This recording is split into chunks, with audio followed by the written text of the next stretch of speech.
Well, Jada Underwood has been phenomenal for the Longhorns this season, especially when you look at her effective field goal percentage. All that means is it weights the three-point shot as being a little bit more important than the regular field goal. She has an effective field goal percentage of just over 54%, 10th best in the Big 12 this year. And we're now joined in studio by Jada Underwood. You know, Coach was just saying a moment ago before the break that you need to be shooting the ball more. She has been amazed by your three-point percentage. Is that something you worked hard on during the offseason? Yeah, I think as a team, we kind of just got in the gym and all just shot threes, and I guess I just got to look at the draw, you know, so. I mean, was that, in high school, was that a skill set you could rely on? It was. For you? It was. In college, it kind of, I don't know, I kind of got put in the back burner. Yeah. But, yeah, it was. On the back burner for a little bit, but again, you're leading the Longhorns in three-point percentage. What do you make of where this team is at? You know, you're heading down the home stretch. It's obviously your senior year. What do you make of where this team is with 5 games to go? What's the goal here as the regular season comes to an end? Definitely win those 5 games, but just kind of give it our all. What does the team need to do specifically, though, to win those 5 games? What's the biggest thing you all need to work on? Defend and rebound. Yeah. Those are the 2 biggest things that we've talked about as a team, and so those are the 2 things we need to do to win these next 5 games. Your defense has been incredible, especially over the last month or so. Yeah. Do you feel like you've stepped it up recently? Definitely I've tried. It's just like really a pride thing. You know, you got to defend the other team to win. So just that's the little thing I can do for the team. And so that's just kind of been my goal.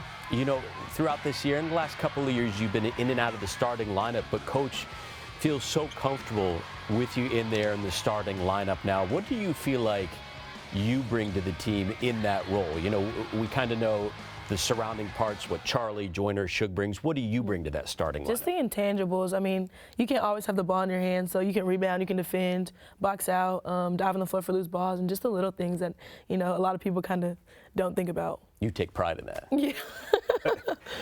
Has it hit you that the career is starting to wind down towards the end now, the college career? Some days it does, but then I kind of just don't think about it, and I act like I still have another 4 years. I was saying, how does it feel when you think about it? It's bittersweet. It's like, wow, you finished it, which is like, you know, you're proud of yourself, but it's like, dang, like, it's over, so. What are some of your favorite memories from your time here in Austin?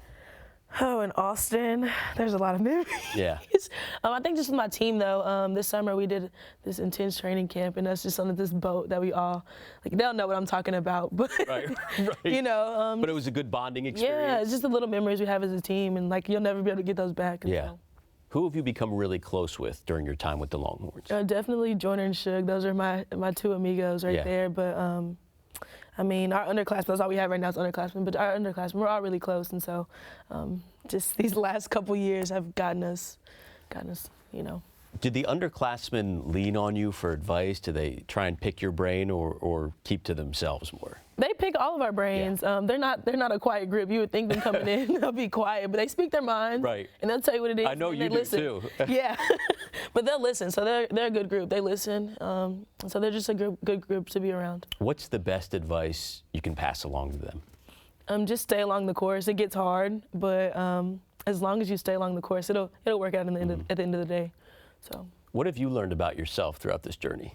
To be persistent, like, you know, it's so many days that you just want to go home and just stay in your bed and not get out. But at the end of the day, like, you realize it's a greater purpose. And, like, at the end of the day, you'll reach that goal. Whether it's 3 years from now, 4 years from now, you'll get to it. And so that's just one thing I learned about myself being here. You all have shown that you can play with anybody. Earlier in the season, you upset then #1 Stanford. Mm-hmm. How do you get the best out of that team? That team we saw taking down Stanford, how do you get that team to show up every game? Just to be desperate. You know, when people don't think you can do it, just prove them wrong. And so I think if we have that sense of not being entitled and going out and playing, then we'll be really, really good. What have you learned from last year's and years past postseason experience to kind of get your club ready now for the real season to begin after these next 5 games? Literally 1 game at a time. Like, this could be your last game, and so just take every game like it's your last, because it can be, definitely. Well, we appreciate you joining us, and have enjoyed watching your career as well. Thanks, Jada. Thank you.